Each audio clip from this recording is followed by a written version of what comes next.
Sir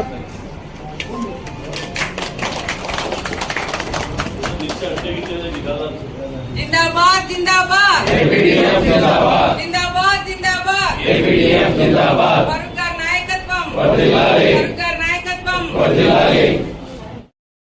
sir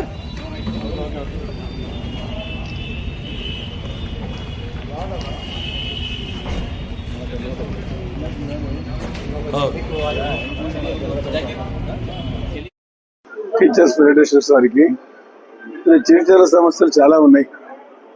గత ప్రభుత్వాలకు ఇప్పుడు పోల్చుకుంటే వారికి చేస్తున్నాయి చెప్పాల్సిన అవసరం లేదు. మన జరిగిన ఎన్నికల్లో కూడా టీచర్స్ ఫెడరేషన్ కానీ టీచర్ అసోసియేషన్ కానీ అన్ని అసోసియేషన్లు కూడా తెలుగుదేశం పార్టీకి వెళ్ళినట్టు ఉండి ఇప్పుడు గతంలో వాళ్ళు అనుభవించారు. టీచర్లకు ఏ రకంగా చేశారు, టాయిలెట్ దగ్గర కూడా టీచర్లు పెట్టారు. టాయిలెట్ శుభ్రం చేసి మళ్ళీ అది అప్లోడ్ చేసి మళ్ళీ వాళ్ళకి ఆయన జగన్ గారు చూసేదాకా ఆయన తృప్తి పడేదాకా కూడా పాపం ఆ రకంగా విద్యావంతులకు చదువుకున్న వాళ్ళ టీచర్లు కూడా చాలా ఇబ్బంది పెట్టడం జరిగింది. కానీ మన ప్రభుత్వంలో అలా చేయడం లేదు. రావాల్సిన బకాయిలు ఉన్నాయి. దాదాపు 12 కోట్ల లక్షల కోట్ల అప్పులు ఉన్నాయి. దానికి వడ్డీ కూడా 12%, 13% వడ్డీ తీసుకున్నాడు మామూలు బాబు. 12% అంటే ₹1.5 వడ్డీ నుంచి కట్టారమ్మా. 10 లక్షల రూపాయలకు 10 కోట్ల రూపాయలకు వడ్డీ కట్టాలా, అందువల్ల ప్రీమియం కట్టాలా? ఇప్పుడు అయ్యే పని అనేది ఏదేమైనా సరే సకాలంలో ఈ నెలలో కొద్దిగా అగ్రికల్చర్ డిపార్ట్మెంట్ తప్పించి మిగతా వాళ్ళకి అందరికీ జీతాలు కరెక్ట్ గా పడినాయి.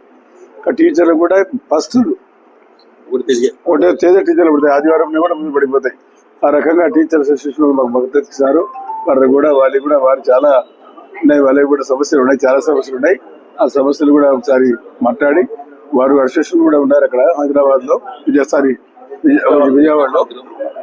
వాళ్ళ ద్వారా ప్రభుత్వాన్ని తెలియజేసి ప్రభుత్వం వెన్నటువంటి ప్రభుత్వం మీది ఈ రకంగా నడవాలనుకుంటే మీరు అసలు ఎన్నికల్లో ప్రధాన పాత్ర పోషించేవారు మీరు ఒక 10 మందిని గైడ్ చేయగలుగుతారు, 10 మందికి మీరు తెలియజేస్తారు. ఆ శక్తి మీ దగ్గర ఉంది. ఎందుకంటే మీరు ఎప్పుడు మాట్లాడే విధానం మీ దగ్గర ఉంది. కాబట్టి ఈ రోజు డిఎస్సీ చేశారు, డిఎస్సీ చూసాం, చాలా ధైర్యంగా చేశారు.